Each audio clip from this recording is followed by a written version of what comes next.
Bonjour à tous, bienvenue pour ce nouveau numéro de l'heure du bilan. Très heureux de vous accueillir comme chaque dimanche sur M5 TV. Vous connaissez l'émission, le principe est simple. Toutes les semaines, on prend un thème ou le combat d'un invité, on le décortique et on en fait son bilan. Et cette semaine, en ce dimanche, nous recevons Geoffrey Carvalino. Bonjour. Bonjour, merci de m'avoir invité. Vous êtes l'ex-secrétaire général des Jeunes Républicains. À vos côtés, le journaliste Samuel Vasselin. Bonjour Nicolas. Bonjour à tous les deux, bienvenue sur notre plateau. Mais de quoi va-t-on parler cette semaine? On le découvre tout de suite dans le thème de la semaine. Et dans le thème de la semaine, aujourd'hui, on va faire le bilan de la droite du début des années 80 à nos jours. Et il s'en est passé des choses, vous allez tout décortiquer. On va commencer avec cette année 1981, une année inhabituelle en France. On a François Mitterrand, le 10 mai, qui arrive comme président de la République et surtout c'est un socialiste. Et là, eh ben oui, dans les rangs de la droite, c'est un peu la démobilisation, la démotivation. Est-ce que vous pouvez nous dire dans quel état d'esprit était la droite à l'époque, Geoffrey Carvalino?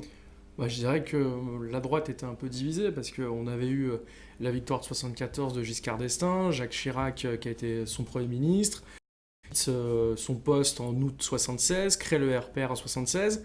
Dans les élections législatives de 78, on a failli connaître l'alternance à l'époque, puis c'est Raymond Barre qui est devenu Premier ministre. Et puis en 1981, il faut l'avouer, il y avait un besoin, un désir de changement, et puis François Mitterrand a su incarner la nouveauté, quelque chose de neuf pour la France, et c'est pour ça qu'il a gagné. Après, est-ce que c'est bon, est-ce que c'est mauvais? Maintenant, seule l'histoire peut le dire.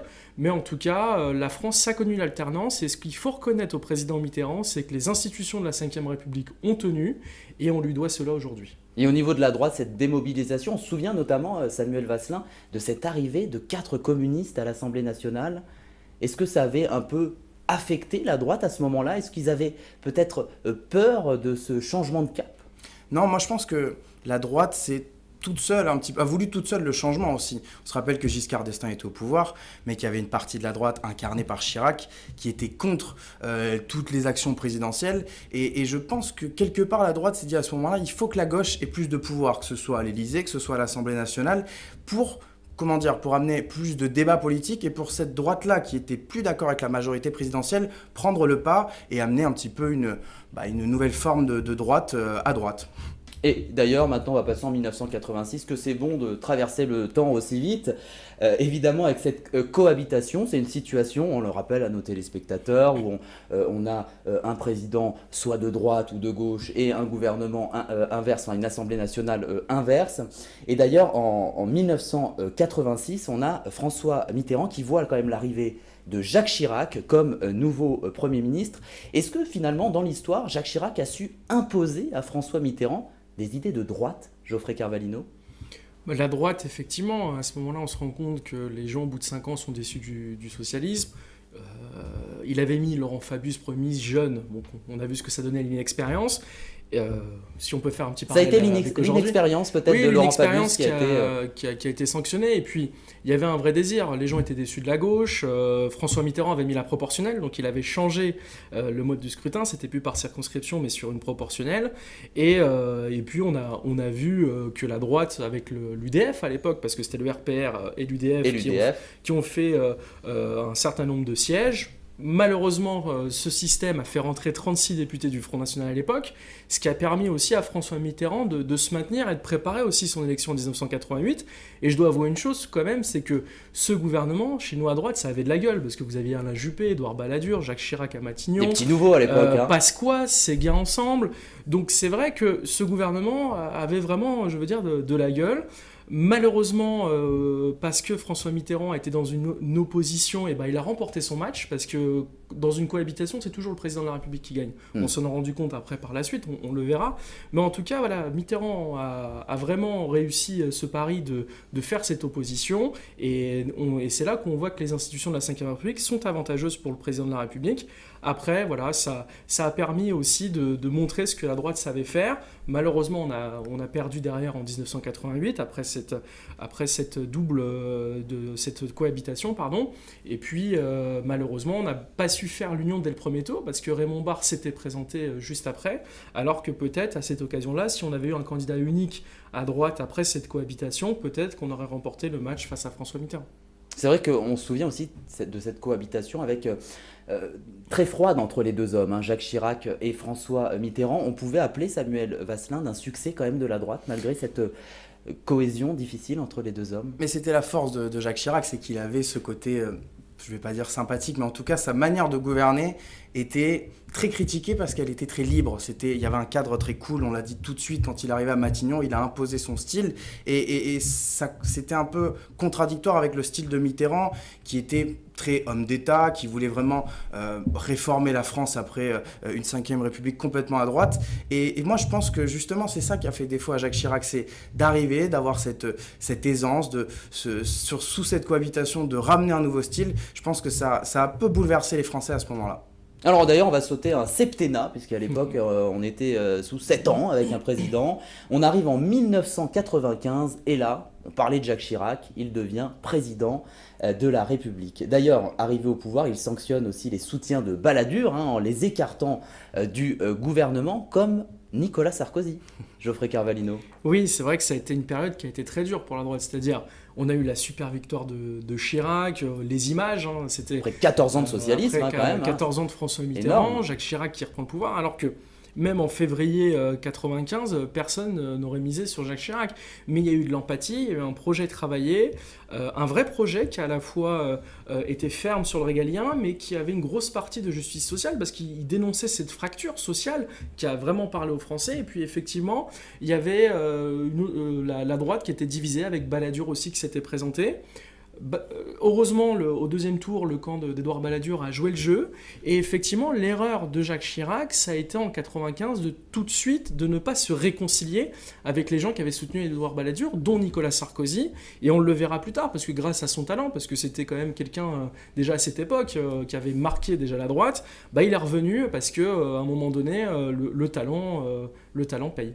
Est-ce que vous pensez, Samuel Vasselin, que Nicolas Sarkozy, à cette époque, aurait pu ruiner sa carrière en faisant le mauvais choix? Oui, mais beaucoup d'hommes à droite. Je veux dire, l'effervescence qu'il y a eu autour de la candidature d'Édouard Balladur, qui a été, permettez-moi l'expression, c'est juste à titre personnel, c'est mon opinion, mis entre guillemets à Matignon par Jacques Chirac et par la collaboration qu'il avait avec lui depuis que François Mitterrand était au pouvoir. Bien sûr que tous ces hommes politiques qui ont fait campagne pour Balladur, qui à partir de février, de janvier, disaient que de toute façon on connaissait le vainqueur, qui pourrait même être élu dès le premier tour, bien sûr qu'après... C'est vrai que ça a été un revers. Après. Mais c'est un revers, mais c'est une claque. On l'a vu aussi cette année avec certains hommes politiques qui se sont donnés vainqueurs de cette présidentielle et qui ont pris la même claque. C'est bizarrement, ça se répète. Et Jacques Chirac, ça se répète aussi, puisque la mairie de Paris, à la base, personne ne lui donnait ne serait-ce qu'une chance, et il a fini par être maire de Paris à la surprise générale. Ça a été pareil avec l'Élysée en 95. Alors maintenant, on arrive en 1997. Alors que se passe-t-il cette année-là? On a Jacques Chirac qui dissout l'Assemblée nationale. On voit arriver comme Premier ministre Lionel Jospin, le retour des socialistes au pouvoir. Pourquoi Jacques Chirac a cru bien faire avec cette dissolution de l'Assemblée nationale? Je pense que c'est encore une bonne question qu'on pourra étudier dans quelques années. Pourquoi dissoudre quand on a la majorité? Je pense qu'il voulait redonner... C'est toujours pas clair aujourd'hui, cette affaire. C'est toujours pas clair. C'était une idée émise, les gens le disent, par Dominique de Villepin. Et je pense qu'il voulait renforcer son Premier ministre Alain Juppé. Parce qu'à l'époque, c'est vrai que c'était l'Assemblée nationale datée de 1993, donc c'est-à-dire avec des gens qui avaient fait campagne pour Balladur ou autre. Et je pense qu'il voulait une majorité qui le soutienne suffisamment et se dire, on est, au niveau du calendrier électoral, on est en 97, les élections présidentielles sont prévues en 2002, et donc ils se disent 5 ans pour réformer, 5 ans pour imprimer, vers 2002. Malheureusement, on a eu la gauche plurielle, aujourd'hui qui ne veut plus rien dire, mais à l'époque, Jospin avait réussi à faire cette gauche plurielle, qui gagne contre toute attente. Qui avait quand même pas mal été faite, cette gauche plurielle. Il avait... quand même rassembler. Non, ce qu'il faut reconnaître, c'est qu'il y avait à cette époque-là des vrais talents à gauche, ce qui n'est plus le cas aujourd'hui. Des vrais talents. Ils sont toujours là, surtout.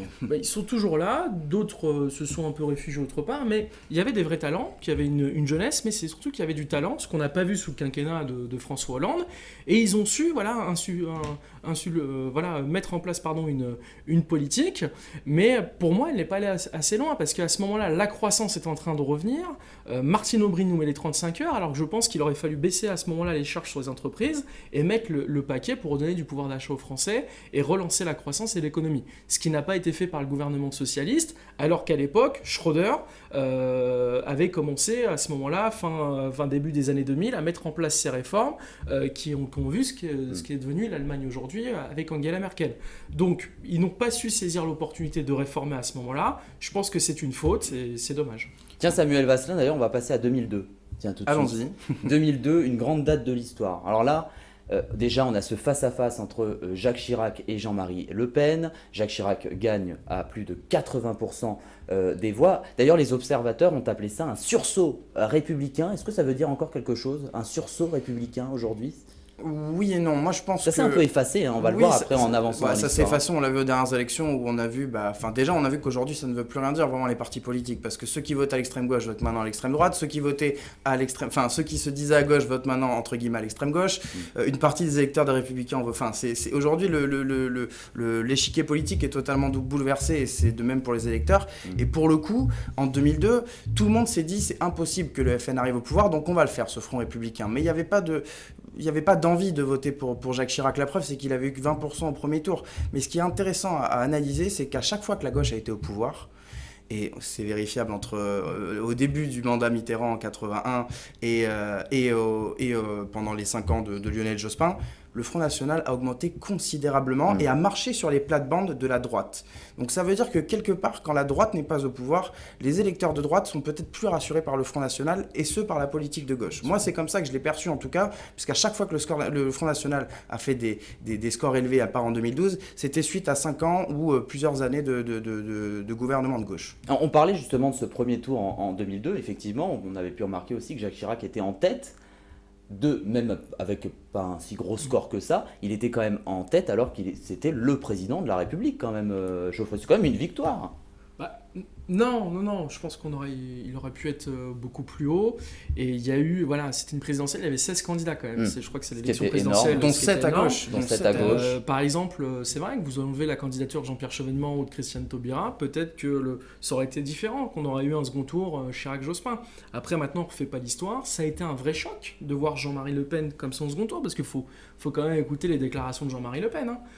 On oublie ce que c'est que le Front National aujourd'hui, mais il faut se rappeler ce que c'est. Et là, il y a eu un sursaut républicain des Français qui se sont dit, il faut reconnaître aux leaders de la gauche, ça veut dire, non, il y a une barrière qu'il ne faut pas franchir, on parle de la République française, il faut voter pour la République. C'est-à-dire Jacques Chirac, en avril 2002, il n'est plus devenu le candidat de la droite président sortant, il était le candidat de la République française, pour ceux qui aiment les valeurs universelles de la France. Et ça a d'ailleurs été le pacte fondateur de l'UMP, de créer justement ce grand rassemblement sur ce qui s'est passé à ce moment-là. Et c'est dommage que certains, dans ma famille politique, l'aient oublié au moment du second tour entre Emmanuel Macron et Marine Le Pen. En parlant de famille politique, on arrive en 2007. 2007, élection de Nicolas Sarkozy d'ailleurs. Il incarne un président très impliqué, qualifié notamment d'hyper-président. Dans son discours d'ailleurs de politique générale, on s'en souvient, il avait dit vouloir agir sur tout. Qu'est-ce que vous pensez, vous, Geoffrey Carvalino, de cette appellation d'hyper-président ?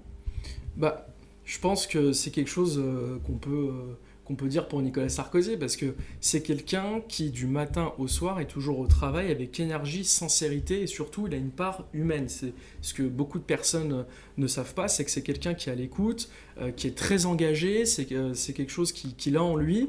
Et puis, ces élections présidentielles de 2007, c'était juste énorme. C'est-à-dire, les Français, à ce moment-là, avaient le goût de la politique, c'est-à-dire même Ségolène Royal, même François Bayrou, il y a eu des mouvements de part et d'autre, et il faut dire une chose, c'est que Nicolas Sarkozy avait un très bon projet, travaillé, c'était millimétré, il était inarrêtable à ce moment-là, il a fait un super score, il a fait le meilleur score d'un candidat lors du premier tour, un super score au second tour, et c'est 53%, et je peux le dire aujourd'hui, c'est le dernier président de la République élu sur une adhésion.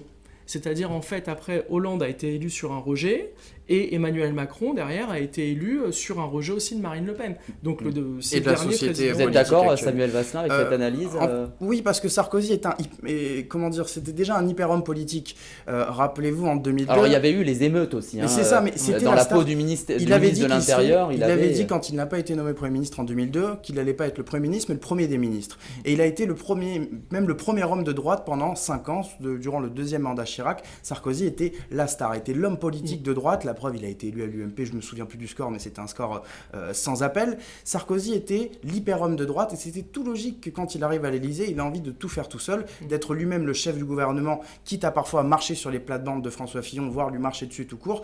C'est ce qu'on lui a reproché, c'est pour ça qu'il y a eu un petit rejet, c'est que Sarkozy a été hyper présent, et que Jacques Chirac en était l'exemple ultime. Parfois, pour être un président aimé, il faut être absent et en retrait aussi. Pour boucler cette première partie d'émission, alors évidemment on connaît l'histoire, François Hollande est élu en 2012, on arrive justement avec la victoire d'Emmanuel Macron à la présidentielle de 2017. C'est vrai qu'il a bouleversé un peu toute cette organisation partisane française avec ce ni droite ni gauche notamment. Aujourd'hui aussi c'est la droite qui est très fragilisée, le Parti Socialiste n'en parlons pas, avec ce score très très faible au premier tour. Est-ce qu'aujourd'hui, alors c'est une question pour tous les deux, est-ce que, alors vous, je pense que je connais déjà un petit peu votre réponse, Geoffrey Carvalino, l'inverse m'étonnerait, mais est-ce que la droite peut se reconstruire aujourd'hui ? La réponse est évidemment oui. Ah. C'est-à-dire, aujourd'hui, la droite a tous les atouts. On a les talents, on a les idées. Pas un peu divisé quand même, Geoffrey Carvalino, aujourd'hui. Il faut l'avouer, il faut pas être dans une langue de bois. C'est qu'aujourd'hui, à droite, on n'a plus de leader incarné. C'est-à-dire, on a eu ce que représentait d'ailleurs Nicolas Sarkozy. Tout à fait. Voilà, on a eu Jacques Chirac, on a eu Nicolas Sarkozy, et aujourd'hui, on a beaucoup de talents. On a Laurent Wauquiez qui se présente, on a Xavier Bertrand, et bien sûr, on a Valérie Pécresse. Ça me tient à cœur parce que moi, je me suis engagé dans son mouvement qui est libre, c'est-à-dire une droite Travailler ferme. au Conseil régional d'Île-de-France. Moi, je travaille, oui, au sein de l'administration, voilà. C'est-à-dire au Conseil régional d'Île-de-France. Je m'occupe de la politique jeunesse, je suis chargé de mission jeunesse, et vraiment, c'était une de ses volontés. Elle a créé le service jeunesse dont je fais partie, et vraiment, elle a vraiment chevillé au corps cette droite qui est ferme sur les valeurs, et qui à la fois fait de la justice sociale. Et pour moi, qui a un enfant de Seine-Saint-Denis élu de Pantin, c'est quelque chose qui compte, et je pense qu'elle a un vrai rôle à jouer dans les années à venir. En tant que journaliste, maintenant, Samuel Vasselin, est-ce que la droite peut se reconstruire à vos yeux en tant qu'analyste ? La droite ou un parti de droite se reconstruire intégralement ? Pense la droite en La général. droite, oui, bien sûr qu'il y aura aux prochaines élections présidentielles divers courants de droite, ça bien sûr, enfin aux prochaines élections présidentielles et les autres échéances électorales avant aussi. En revanche, moi je vois pas aujourd'hui un UMP se recréer, l'UMP de 2002 où on assemble toutes les forces de droite. Moi aujourd'hui, pour moi, c'est pas possible. Je ne peux pas, enfin, je vois pas des personnalités comme Valérie Pécresse justement et Laurent Wauquiez se mettre à la même table et être d'accord sur toute une ligne. Pour moi, c'est pas possible. Et puis parce que la ligne n'est pas... Déjà, parce que la ligne n'est pas claire, et puis vous l'avez dit, Nicolas, il n'y a pas de leader naturel. L'exemple même, c'est que Sarkozy, qu'il a été un petit peu quand il a été élu président des Républicains, mais après a été sorti par le peuple, a perdu son leadership. Puis derrière, François Fillon, on l'a vu aux élections, et c'est pas que la faute du canard enchaîné s'il n'est pas aujourd'hui à l'Élysée, n'avait pas l'âme d'un chef. Et à droite, s'il n'y a pas l'âme d'un chef, s'il n'y a pas un chef qui est fait pour cheffer, comme on a souvent dit en politique française, il n'y a rien. Mais franchement, il faut le dire, il y a pas de structure, donc il n'y a pas grand-chose qui tient la route. Alors Geoffrey Carvalino, Samuel Vasselin, on passe tout de suite au Devine qui c'est. Et dans le Devine qui c'est, le principe est simple. Je vais vous montrer des photos avec des visages floutés.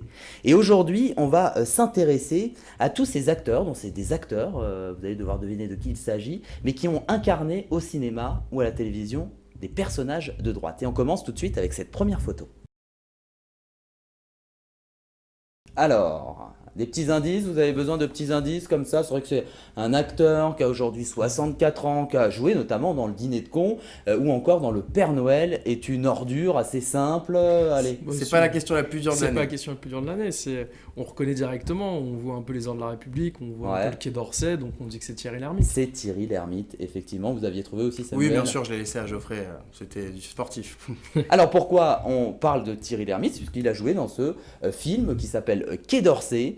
L'acteur d'ailleurs avait hérité du rôle d'Alexander Teilhard de Worms. C'est vrai que c'est un personnage explicitement inspiré de Dominique de Villepin quand il était ministre des Affaires étrangères. D'ailleurs, au départ, c'est vrai que, je ne sais pas si vous le saviez, mais ce film provient d'une bande dessinée. Vous le saviez, Geoffrey Carvalino? Une bande dessinée à travers l'expérience vécue par Antonin Baudry entre 2002 et 2004, quand c'était la plume de Jacques Chirac. Je vous propose tout de suite de voir un extrait de ce film. Pour vos archives, Légitimité, tac, tac, tac, tac. Unité, tac, tac, tac. Efficacité, tchac, tchac, tchac. sinon, c'est la guerre. Ça va? Vous n'avez pas trop de travail? Vos femmes vont bien, les vacances, bonnes, les RTT. Vous êtes en sur-régime, là. Attention au burn-out. Hein. Venez, Arthur. Oh putain, c'est pas vrai, le Danois. Quelle connerie, ce métier. En plus, à chaque fois, il déboule en vélo. Il n'y a rien à lui dire. Alors, un très bel extrait, c'est vrai. Est-ce que vous saviez d'ailleurs que quand Bertrand Tavernier propose une adaptation cinématographique de cette BD, c'est vrai que le choix s'était arrêté tout de suite sur Thierry Lhermitte pour incarner ce personnage. Dans une interview, il dit il avait la classe, l'allure, le côté sportif. C'est aussi comme ça qu'on pourrait décrire Dominique de Villepin. Bien sûr. Bah oui. Puis ça- Rappelez-vous la Bolle en 2004, Oui. c'est le ou 2005. 2005, 2005 la Bolle 2005, effectivement avec l'accident de Chirac. Mais rappelez-vous, c'était l'image qu'il voulait amener aux Français, C'est cette image d'homme l'image élégant, sportif. Apollon, c'était l'image Voilà, d'Apollon. bien sûr. Et d'ailleurs, c'est vrai qu'à ce moment-là, le magazine L'Obs est allé voir ce film avec Frédéric Bosso. Frédéric Bosso, c'est un historien, professeur à l'université de Paris 3 Sorbonne. Alors, une manière aussi de l'interroger sur les choses qui ont peut-être été un peu exagérées dans le film ou les choses qui sont plutôt réalistes. Et on se souvient notamment de la reconstitution de ce fameux discours du 14 février 2003 à l'ONU. Il décrit que dans la réalité, les applaudissements étaient un peu moins nourris et un peu plus brefs dans le film. Est-ce que justement ça aurait mérité beaucoup plus d'applaudissements dans la réalité, Samuel Vasselin? Oui, parce que c'est quand même un discours qui est historique, parce que ça montre que la France n'est pas le gendarme du monde, ni la personne qui doit aller dire aux autres comment se comporter chez eux. Donc pour moi, c'est un tournant majeur dans l'histoire de la France. Et puis le discours Geoffrey était Carvalino. brillant, était magnifique. On s'en rendait compte peut-être à l'époque que ça allait devenir un discours historique, parce qu'aujourd'hui, Peut-être avec pas du sur le recul- moment, mais Ouais. très rapidement après, dès 2004-2005, justement, quand il y avait ce match entre Nicolas Sarkozy et Dominique de Villepin, c'est quelque chose qui C'était était son mis, atout, mis oui. en avant. Et puis d'ailleurs, ça a peut-être été aussi un argument pour que Jacques Chirac le nomme à Matignon en 2005. Et puis c'est vrai que ce discours est magnifique. Quand il commence, je viens d'un vieux continent, d'un vieux pays ami, et il dit dedans, on sait la liberté qu'on vous doit, mais un ami, c'est de vous dire la vérité. Donc c'était un peu ça son discours, et il était magnifique, brillant, et ce jour-là, on pouvait, je pense, être plus d'un à être fier d'être français. Alors on va passer tout de suite à cette deuxième photo. Allez-vous deviner de qui il s'agit? Je vous montre cette photo tout de suite. Alors, avez-vous deviné de qui il s'agit? Alors c'est vrai que le fond est assez reconnaissable, alors qui Oui. veut répondre? Bon, Samuel cette Vasselin. fois-ci, je la prends oui. Denis Podalides. Exactement, dans le film La conquête. La Conquête, effectivement. La Conquête diffusée sur France 2 d'ailleurs l'année dernière. Il décrit l'accession à l'Élysée de l'ancien président de la République, Nicolas Sarkozy. Évidemment, on va se régaler, on regarde tout de suite un extrait de ce film. Vous savez où je me la garde, Dominique, votre amitié? Je salue la France qui se lève tôt et qui ne demande pas de subvention. Je suis entouré de connards. Hein, n'oubliez pas, je suis une Ferrari. Quand vous ouvrez le capot, c'est avec des gants blancs. Ne sous-estimez pas Nicolas, il faut faire attention à lui. Je vais le niquer, ce grand con. Alors, c'est vrai que c'est quand même plutôt drôle. Tiens, d'ailleurs, c'est vrai que Geoffrey Carvalino, on peut le dire, vous êtes un proche un peu de l'ancien président de la République. Est-ce que ce film, bon, vous ne l'avez peut-être pas dit, mais est-ce que ça a pu le faire sourire? Je sais pas s'il l'a regardé ou pas. Je sais qu'il aime pas regarder spécialement les articles qui sortent sur lui ou autre. Pas sûr qu'il l'ait vu. En tout cas, moi, quand il était sorti, j'avais 21 ans. Je crois qu'il est sorti en 2011, Exactement. un an avant l'élection présidentielle. Et je peux vous dire que je l'ai vu et revu ce film. Et c'est vrai que ça fait un peu partie, quand vous êtes jeune militant, à l'époque c'était de l'UMP, ça faisait un peu partie de votre histoire politique. Et puis il y avait certaines répliques qui étaient bien marrantes, qu'on pouvait lire dans certains livres, dans certains éditos de journalistes. Et puis finalement, certains ont dit que ça allait être péjoratif pour Nicolas Sarkozy. Et en fait, à la fin de ce film, vous avez une bonne image de Nicolas Sarkozy. Plutôt drôle. Et d'ailleurs, l'acteur est aux côtés de Florence Pernel, qui incarne son ex-épouse Cécilia, de Bernard Lecoq en Jacques Chirac. Et d'ailleurs, un article quand même du site Première dit que Denis Podalides réussit quand même l'exercice délicat d'incarner un président de la République non seulement en vie, mais en plus, fonction. en fonction. C'était un risque, Samuel Vasselin, quand même. Oui, et surtout, moi, le risque, c'était comment dire, de ne pas tomber dans l'imagination que se font les gens de la politique. Au contraire, ils l'ont rendu vivant. Ils ont rendu la politique vivante. Ils ont rendu Jacques Chirac, Dominique de Villepin, Nicolas Sarkozy, qui étaient les 3 protagonistes les plus importants du film avec Cécilia, vivants, comme des hommes qui à la machine à café le matin, peuvent critiquer leurs collègues qu'ils n'aiment pas. C'est aussi ça, la politique. D'ailleurs, vous savez qu'à l'origine, c'était pas Denis Podalides qui était choisi pour ce film. Est-ce que vous le saviez? Au départ, c'était François Cluzet, mais l'acteur a refusé catégoriquement. D'ailleurs, il s'était expliqué le pourquoi du comment, pourquoi il avait refusé ce rôle. Il avait dit, je cite, « C'est un film historique et on me l'avait présenté comme un film politique. Si cela était un film politique, je pense qu'il aurait fallu parler de Monsieur Bouygues, Monsieur Lagardère, de ces gens que connaît Nicolas Sarkozy. » Évidemment, une phrase engagée, Geoffrey Carvalho. Oui, c'est une phrase engagée, mais en même temps, comme dirait Emmanuel Macron, Denis Podalides n'a pas voté Nicolas Sarkozy en 2012 et s'est vraiment investi dans la campagne de François Hollande, parce qu'il y avait plusieurs artistes et acteurs qui soutenaient François Hollande. Et il a su vraiment incarner ce rôle, le rôle de Nicolas Sarkozy. Et c'est vrai que vraiment dans certaines mimiques ou certaines paroles, on peut vraiment croire que c'était Nicolas Sarkozy. Donc franchement... Même la ressemblance. Oui, la ressemblance. La ressemblance, c'est que c'était une transformation physique pour lui, parce que même au niveau des cheveux... Au niveau des mimiques, on connaît les mimiques de l'ancien président. Des costumes ou autres. Vraiment, vous aviez l'impression d'être avec Nicolas Sarkozy. Donc chapeau l'artiste, comme on dirait. Et vraiment, c'était un film de qualité que je pense que même d'ici 10 ans, toute personne ou tout jeune qui veut faire de la politique devrait regarder ce film. Cette ressemblance, Samuel Vasselin, avec l'ancien président? C'était frappant, plus frappant que si François Cluzet avait incarné le personnage, je pense. Mais moi, ce que j'ai aimé dans ce film, c'est que franchement, à aucun moment, je me suis dit c'est un acteur. C'est-à-dire, bon, bien sûr que c'est pas Nicolas Sarkozy. C'est vrai que la ressemblance était frappante. Et la reproduction. Et la reproduction également. Voilà, on avait vraiment l'impression d'être d'être à l'intérieur, dans la vie politique. Et moi, je pense qu'il n'y a pas que les jeunes qui veulent faire de la politique qui s'intéresseront à ce film. Il y a les jeunes qui suivent tout simplement l'histoire politique de leur pays. Aussi, comme moi, par exemple. Enfin, je le fais sous l'étiquette de journaliste, mais je le faisais déjà avant. C'est intéressant de savoir comment ça fonctionne. Et c'est la grande réussite de ce film et de Denis Podalides. Geoffrey Carvalho, Samuel Vasselin, on passe tout de suite à la 3e partie. Vous savez ce que c'est? Non, je vais vous le dire. Le question-vérité. Et dans le question-vérité, le principe est simple. On va parler de 2 sujets aujourd'hui. Vous allez pouvoir répondre un peu de façon franche sur ce sujet. Vous allez vraiment être catégorique. On va commencer avec l'état de santé de nos présidents. On va faire un retour en arrière. On a un peu l'habitude dans cette émission. On est le 2 septembre 2005. Et l'ancien président de la République, Jacques Chirac, est victime d'un AVC, donc un accident vasculaire cérébral. Et d'ailleurs, c'est vrai qu'à ce moment-là, on n'avait que 3 communiqués de la part de l'Élysée, ce qui peut quand même paraître assez mince. On en avait un à sa sortie de l'hôpital, un autre 1 mois plus tard, un autre 8 mois plus tard qui disait que les examens étaient satisfaisants. Est-ce que l'Élysée doit davantage communiquer sur l'état de santé de nos présidents? Vrai ou faux? Geoffrey Carvalho, ça arrive. Je dirais oui, vrai. C'est-à-dire que il faut une totale transparence, parce qu'aujourd'hui, les Français et les Françaises connaissent 2 personnages dans la vie politique. C'est leur maire et le président de la République. Le président de la République, c'est celui qui reçoit l'onction par le suffrage universel direct, et c'est celui qui est en première ligne. Et donc, c'est celui qui incarne tout simplement la République française. Et pour moi, sa santé doit être transparente. Et d'ailleurs, on doit reconnaître à Nicolas Sarkozy d'avoir dit, justement, et il l'a fait, d'avoir publié ses bulletins de santé 1 fois par an. François Hollande a fait de même. Je pense qu'Emmanuel Macron aussi fera de même. Après, on a des présidents qui sont de plus en plus jeunes, donc je pense qu'on n'aura plus tellement ces problèmes-là.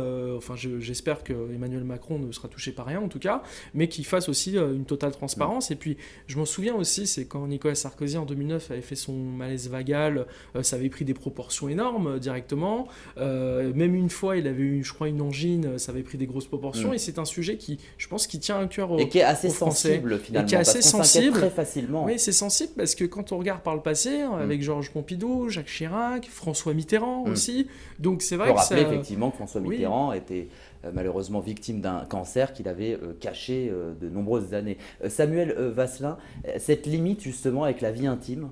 C'est ça, moi c'est le seul souci que j'ai. C'est-à-dire que oui, je pense qu'un président, C'est un humain avant tout. C'est un aussi. humain avant tout. Non, et puis surtout, comme il est le père, entre guillemets, de la nation, bien sûr qu'on doit être au courant de ce qui se passe pour lui, des accidents qu'il peut avoir. Mais moi, ça me dérange après aussi de faire du sensationnalisme. J'ai l'impression qu'à chaque fois qu'on va parler d'un problème qui touche un président ou un homme politique bien placé, on va développer l'affaire, on ne va parler que de ça. Et je prends l'exemple de Jacques Chirac, on est en septembre 2005, il y a une université d'été. La droite veut présenter un petit peu comment elle voit la fin de son mandat et la suite, entre guillemets, enfin pas de Jacques Chirac, parce qu'à l'époque, on ne savait pas encore s'il allait se présenter ou pas, mais en tout cas, la prochaine élection. Et on n'aurait parlé que de ça. Aujourd'hui, en tout cas aujourd'hui, en plus, avec ce phénomène des réseaux sociaux, on ne parlerait que de ça. Ce serait, on l'appellerait le Macron Gate. De l'époque, on parlait de Georges sûr. Pompidou, c'est que les Bien réseaux sûr. sociaux n'existaient pas. Aujourd'hui, si Emmanuel Macron a un rhume qui traîne un peu, ça va être le Macron Gate. On va en parler pendant 6 jours sur Twitter. Donc je comprends qu'aujourd'hui, je comprends qu'il y a un peu plus de réserve. C'est sûr qu'à l'époque, la frontière était plus délicate. C'était un peu maladroit de la part de Chirac de cacher vraiment tout ce qui le touchait à ce moment-là. Tiens, on va passer au deuxième sujet du Question Vérité, la polémique Laurent Wauquiez. Alors je récapitule pour nos téléspectateurs, on est le mercredi 13 septembre, quand Lyon Capitale révèle que le président de la région Auvergne-Rhône-Alpes a de nouveau été placé au détachement de son poste du Conseil d'État. Alors il s'est vu renouveler sa mise en détachement pour 5 ans de son poste de maître de requête. D'ailleurs, il bénéficiait des droits à la retraite depuis 13 ans pour un travail de 2 mois. Alors depuis, retour en arrière, Laurent Wauquiez s'est mis en disponibilité de la fonction publique et donc ne cotisera plus. Il faut le rappeler aussi, c'est légal, mais est-ce qu'on peut comprendre que les Français soient choqués, oui ou non? Geoffrey Carvalino. Pas de polémique parce que tout est légal. Après, c'est vrai que les Français, on leur demande de se serrer la ceinture. Et puis quand ils voient cela, tout de suite, ils montent au créneau. Après, pour connaître aussi Laurent Wauquiez personnellement, c'est quelqu'un de parfaitement intègre. C'est un homme bien, qui a ses idées et il va le défendre pendant cette campagne au sein de notre famille politique. Après, moi, je l'invite dans les prochains mois ou les prochaines années à démissionner de la fonction publique. Et comment on explique qu'il n'est pas démissionné, justement? Ça aurait donné justement une image, vraiment, on se met à part, parce que là, ce n'est pas une démission. Je crois qu'il l'a dit lui-même, il veut pas. Il l'a dit chez Jean-Jacques Bourdin, qu'il n'a pas envie non plus de faire de la politique toute sa vie. Donc peut-être qu'après, il veut resservir l'État d'une autre manière, après une carrière politique. En tout cas, moi, en ce qui me concerne, en tout cas, si j'étais dans sa position, je démissionnerais de la fonction publique. Beaucoup l'ont fait. Il faut reconnaître à Bruno Le Maire, même s'il n'est plus de notre famille politique, il a décidé d'aller rejoindre Emmanuel Macron, il l'a fait. Et puis surtout aussi, 2 mois avant les élections régionales, Valérie Pécresse l'a fait naturellement. Et je pense qu'aujourd'hui, les Français peut-être attendent cela. Encore une fois, après, c'est à lui de voir, mais tout est légal, il n'y a pas de polémique à avoir. Et Laurent Wauquiez est quelqu'un de complètement intègre. Mais légal, c'est plus suffisant aujourd'hui. Il faut que ce soit moral. C'est la nouvelle, on vit comme ça va faire une dizaine d'années. Maintenant, il y a ce qui est légal et ce qui est moral. Et ce qui est moral, c'est-à-dire comment les Français vont le percevoir. Et le souci, il est là aujourd'hui. C'est que pour un homme politique, moi, s'il n'y a rien d'illégal, on n'a rien à lui reprocher. Sauf peut-être de se dire, et là après c'est une stratégie d'homme, parce que c'est quand même une cotisation de après... 13 ans pour un travail de 2 mois. Alors on sait que pour un Français lambda, faut cotiser c'est plutôt l'inverse. Plus de 40 ans pour... Oui, mais il l'a dit lui-même, il faut rectifier ses erreurs, il vient de le faire. Après, j'invite peut-être nos parlementaires. Bon, on voit ce que ça donne un petit peu chez Emmanuel Macron. Enfin bon, il y en a un qui tape à coups de casque, l'autre qui mord un taxi, la présidente de la commission des lois qui en même temps, comme dirait Macron, demande quand est-ce qu'on vote les décrets d'application. Mais ce que je veux dire, c'est que peut-être que c'est aux parlementaires. Mais est-ce que d'une manière générale, il faudrait abolir ces privilèges? Parce que c'est vrai qu'aujourd'hui, c'est plus du tout accepté. Par exemple, on se souvient de la polémique avec François Fillon et son épouse. Il y avait des choses qui étaient totalement légales. Pourtant, beaucoup de parlementaires le faisaient. Mais ce qui choque peut-être les Français, c'est ces privilèges, Geoffrey Carvalino. Oui, bien sûr, parce que vous savez, les Français aujourd'hui se serrent la ceinture. Donc moi je le vois, rien que mon père qui tous les matins prend son RER B pour aller travailler en imprimerie. Beaucoup d'amis, même moi qui j'ai un peu galéré avant d'arriver là où j'en suis actuellement. Et donc c'est vrai que c'est qu'aujourd'hui les Français disent voilà, ça suffit les privilèges. Tout le monde doit être égaux. Vous êtes certes des politiques élus par le peuple, mais vous devez être les exemples de la République. Et pour moi, effectivement, les femmes et les hommes politiques doivent être aujourd'hui parfaitement intègre et des exemples et en finir avec les privilèges. On va passer à la dernière partie de cette émission. Tiens, je vois un peu dans la peau d'un président de la République, justement, on en parle. C'est vraiment, je crois que le thème là, il est encore mieux choisi. On passe tout de suite au si j'étais président. Et dans le si j'étais président, tiens, vos premiers pas de président de la République. Tiens, votre premier voyage, Geoffrey Carvalino, ce serait où, symboliquement? Ce serait symboliquement, comme le font tous les présidents de la République élus, en Allemagne, avec la chancelière. Donc vous seriez un président très traditionnel. Traditionnel, bien sûr, parce que c'est aussi l'histoire de la France de tenir à ces traditions. Et puis surtout, je pense que le moteur franco-allemand est vraiment la pierre angulaire de l'Europe. Et je pense que le président français doit être en première ligne sur le combat européen. Samuel Vasselin, votre premier voyage. J'aimerais être plus original, mais faites-nous voyager. On ne peut pas dire non. Si j'étais élu demain matin, je partirais bien sûr en Guadeloupe et dans les territoires touchés par les catastrophes naturelles qu'on a eues ces Donc si vous derniers étiez jours. là élu... Mais demain matin, bien sûr. Mais, en ce moment. Voilà, en ce moment. Mais je pense que si j'étais élu classiquement, tel Emmanuel Macron ou tous les présidents qu'on a eus, bien sûr qu'il faut se rendre en Allemagne. Parce qu'aujourd'hui, l'un des poumons de la France, c'est l'Europe. Et ces deux pompes qui font marcher ce poumon-là, c'est la France et l'Allemagne. Donc bien sûr qu'il faut avoir les relations les plus étroites possibles avec l'Allemagne. D'autant plus que maintenant, on le sait depuis 1 an et demi, l'Angleterre est sortie de l'Union européenne et que ça fait, entre guillemets, une puissance en moins dans cette union-là. Tiens, s'il y avait une personne que vous voudriez voir absolument au gouvernement, ce serait qui, Geoffrey Carvalino? Actuellement Actuellement. Si vous étiez élu là, ça y est, vous êtes élu, je vous l'annonce. Hein. Alors... élu. Tout de suite, peut-être ma mentor, ce serait Valérie Pécresse au poste de Premier ministre, mais en même temps, je me vois pas du tout au-dessus d'elle et ce serait plutôt faire l'inverse. Ah mais non, là vous êtes président, elle appréciera d'ailleurs que vous pensiez tous les jeunes talents, Pécresse. tous les jeunes talents du parti, je vais prendre des Robin Reda, des Pierre-Henri Dumont. Donc Robin Reda, maire de... Robin Reda, maire de Juvisy, député. Voilà, vous prenez Pierre-Henri Dumont, député du Pas-de-Calais. Vous prenez aussi Vincent Jeanbrun, qui est maire de La Île-et-Rose. Même des gens comme Marine Brenier ou Pierre-Yves Bournazel qui ont fait un autre choix, qui c'est d'aller chez les constructifs. Voilà, c'est élus députés, effectivement. Voilà, ce sont des gens talentueux. Il faut mettre en avant des nouveaux visages. Et vous, Samuel Vasselin? Vous me posez une colle parce que j'ai pas vraiment de parti, donc pas vraiment d'homme politique à mais ça peut être placer. alors c'est pas forcément un politique. Bien sûr, Là, dans cette rubrique, on peut passer même un acteur. Par exemple, il y a quelques précédents numéros, notre invité Nejma avait placé Biouna au gouvernement, par exemple. Ça peut être quelqu'un de ce type, quelqu'un que vous appréciez dans la vie quotidienne et que vous verrez peut-être défendre quelque chose. Je verrais bien un sportif, ministre des Sports, surtout qu'on a les JO qui arrivent. Je pense qu'il faut vraiment prendre en conscience que le sport, notamment dans certaines régions en France, est un échappatoire social énorme. Et je mettrais, alors je ne l'ai pas tout de suite, je vais être honnête avec vous, mais une personne très compétente, un ancien sportif qui connaît vraiment tous les rouages du sport professionnel en France et tout ce qu'il peut apporter à la société. Et je mettrais une personne compétente.